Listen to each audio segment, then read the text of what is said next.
Hei, salutare și bine v-am regăsit la un episod. Astăzi o să vă arăt cum să creați un bot, cum să dați spam, cum am dat aici, că am dat 1000 de persoane.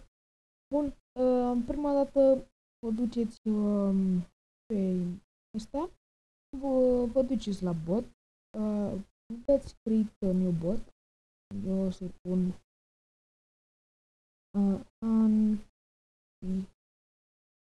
anti-spam. Am creat asta, puneți o poză aici, puneți aici poză, vreți, o să pun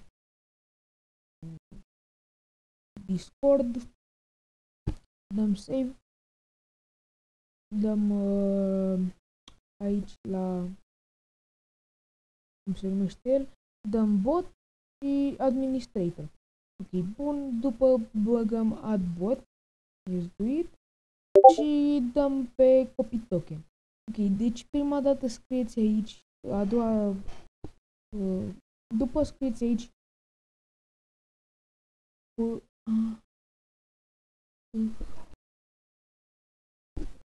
acum scrie, stați, nu mai știu nici eu cum scrie. Se scrie Phantom. Ok. Dăm aici, scriem P-N-T-O-M. Bun, scriem Phantom.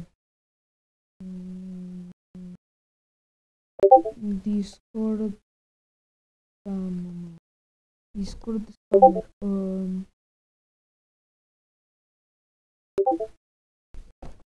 Phantom bot. Ok. Phantom bot. Da. Ne ducem pe... Trebuie să căutați aici sau ies pe YouTube că o să vă dea videouri cum să folosiți Phantom și cum să descărcați Phantom. O să vă pun și eu linkul în descriere că eu nu pot așa. Bun, după intrați aici în Phantom, puțin, dar trebuie să creați botul și să-l băgați în server. Vă duceți pe bot Ghost, o să pun și pe ăsta în descriere. Bun, după dați pe invite link și după pe ce server vreți. Eu o să pun pe FNRO și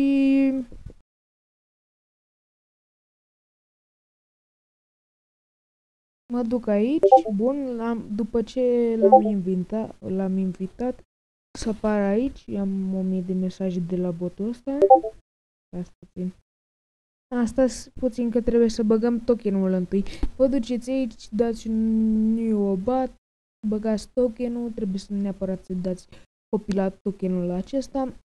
După vă duceți pe invite link, anti-spam, după pe Fortnite Ro, sau pe ce vreți voi, pe ce server vreți voi, parking, dați aici tot. Bun, a intrat anti-spam. Bun, acum vă duceți, stați puțin, că am intrat în Fortnite România, că mă joc și Fortnite, da.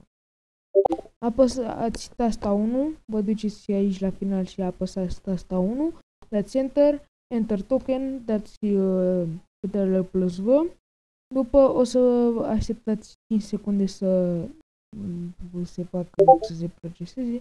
Bun, și acum scrieți comanda DEADZ. Și acum pune started. Ia uitați, fraților.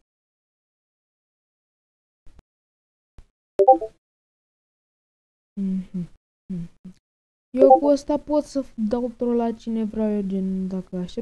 Uitați, aici am 1000 de mesaje. 10. Și ca să-l opriți trebuie să ieșiți din asta. Și s-a oprit. Bun. Sper că v-a plăcut tutorialul de azi, pentru că vom mai face tutoriale cu Discord spammer, spammer și fiți atenți și am aici. Am direct spam bot, dăm aici la spam bot, Discord spam bot, enter message, dăm start și băgăm.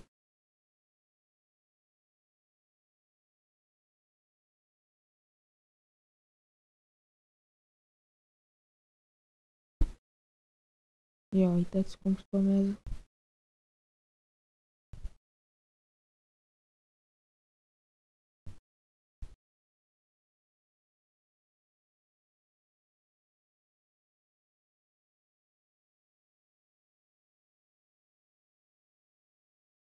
Ia uitați. Bam. Și punem aici pe stop. Bun. O să vă arăt și tutorialul ăsta. Nu uitați să intrați în serverul meu de Discord. Mamă, nu. Mamă, băga mea și piciorul că era aia cu 1000. Lasă dreapta. Bun, ne băgăm aici pe Amada server și dați, să intrăm, dați register și pentru a te verifica trebuie să apeși pe ăsta, white checkmark, pentru a deveni un membru oficial. Bun, cred că o să schimb și textul. Aici avem aplicații staff. Pentru a aplica trebuie să folosești comanda apply. Aici avem VIP Silver conține acces, cameră specială 30 de infraituri cu mărire chance giveaway și acces voice owner staff acces cameră VIP Silver costă 1 euro sau 25 de invite-uri. VIP Gold. Acest VIP conține cameră custom și acces să vorbești cu gradele mai mari, îți dau hack free PCS sau pe ce vrei tu, acces cameră VIP și acest VIP costă în jur de 2 euro. Sau puteți să faceți 40 de invite-uri, stați puțin. Bun, 40 de invite-uri și s-a făcut tot. Nu uitați, dacă v-a plăcut acest video, lăsați un like, un share și un subscribe pentru a vedea și să apăsați clopoțelul pentru a vedea de fiecare dată când postez. Eu am fost Mihai, v-am salutat.